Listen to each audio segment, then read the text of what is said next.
Hi, welcome back to my channel. Today I'm going to talk about guardianship. It's a tough one because your kids, when they get to be 18, they're considered adults. And if you don't file for guardianship, you'll be in a situation where whoever's in charge around your child that's incompetent will get to make the decision, not you. So that could mean it's in their best interest and not yours. So if you're at the doctor's office and somebody took your child to the doctor's office and you did not get a guardianship form, legally the doctor can make his or her own decision what they want to do, whether you like it or not, because you're not the guardian and they're the professional, and there's nothing you can do about it. So it's very important to get guardianship with your child once they become 18. You don't need to pay an attorney to do this. It's so easy. I did it myself. I did not get an attorney for any of my four. I did it by myself. You just go online. It's usually the probate court. I don't know if it's different in your state, but under the probate court, now everything has a website, and they have a website that you go and you print all the forms under adult guardianship. And you go through the process of printing those forms. You fill them out. You can't leave anything blank. If you don't know something, you either write unknown or not applicable. You can't leave anything blank. They don't like any lines that are blank. You have to fill out all the lines. And it's so easy because you know your child the best if you're applying to be guardian yourself. And so all the questions the attorney would ask you, you already know. So you're just paying somebody to do something you just don't want to do, but you end up going to have to still give all the information. You're still going to have to go to the hearing, and you're going to still have to do everything else that goes with it. So the next thing you have to do is get a background check. So you go to the sheriff's office for a background check.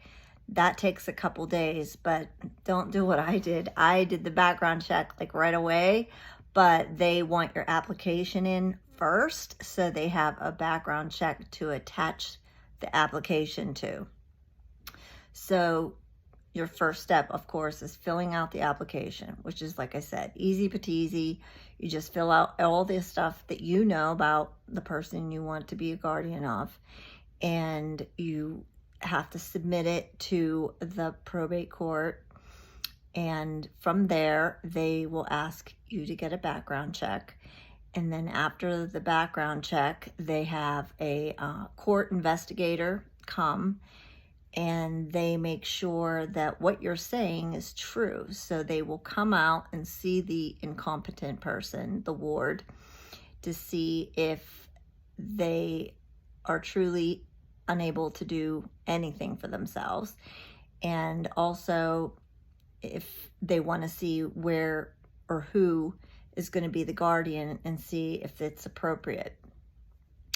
Then after the court investigator is done, you will get a notice of a hearing, and the hearing is also super easy. You just go to the probate court, and the magistrate, gives you the rundown of what your responsibilities are and asks you if you have any questions. And of course, everything is recorded, what you say. So anything you say in that room is recorded for the record.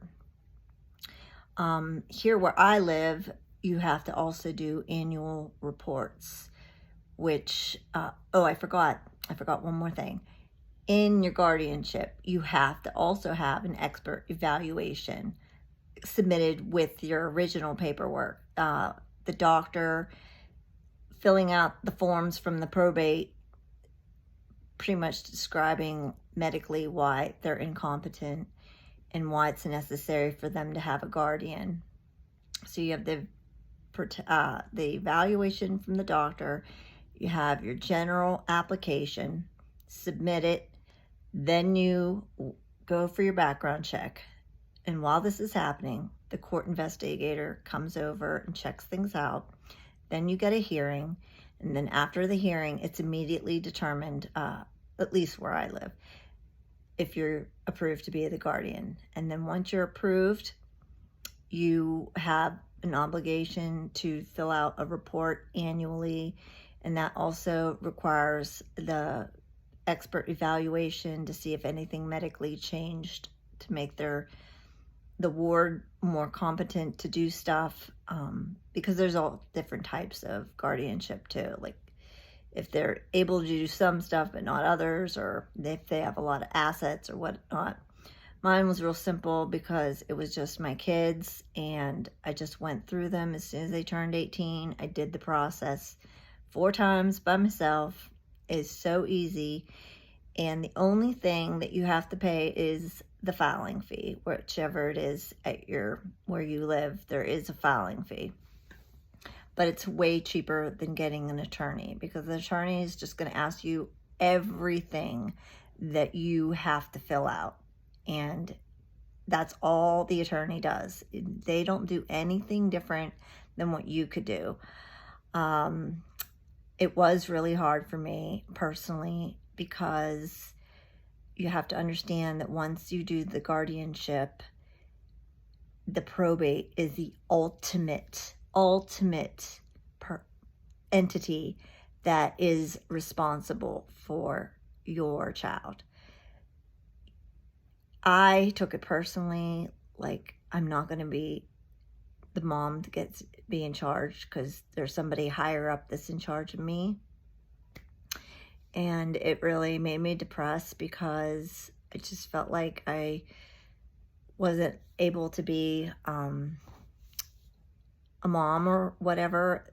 Like the thought just made me upset.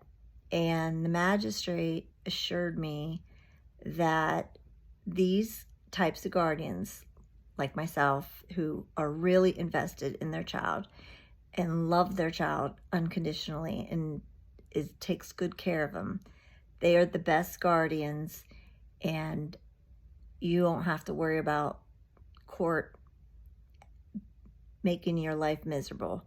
He said that if you forget to do the guardianship report, it's supposed to be done annually.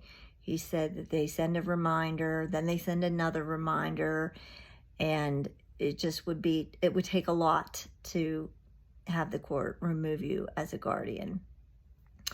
So I just want to say this, because I have been seeing people talk about guardianship and what attorney does it and whatnot, and it's just so easy to do it yourself. And that's what I would recommend. Just go to your probate court website.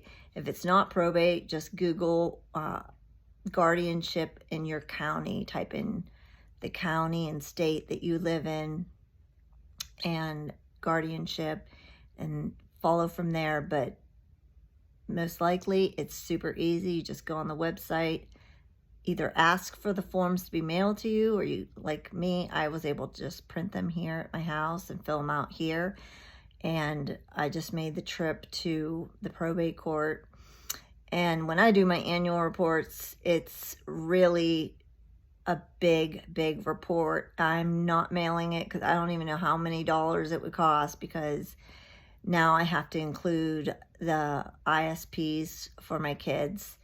And if they were in school, it would be IEPs, which I'm sure all of you are familiar with. But ISP is something different, and maybe I'll do that on another video. Thanks for watching.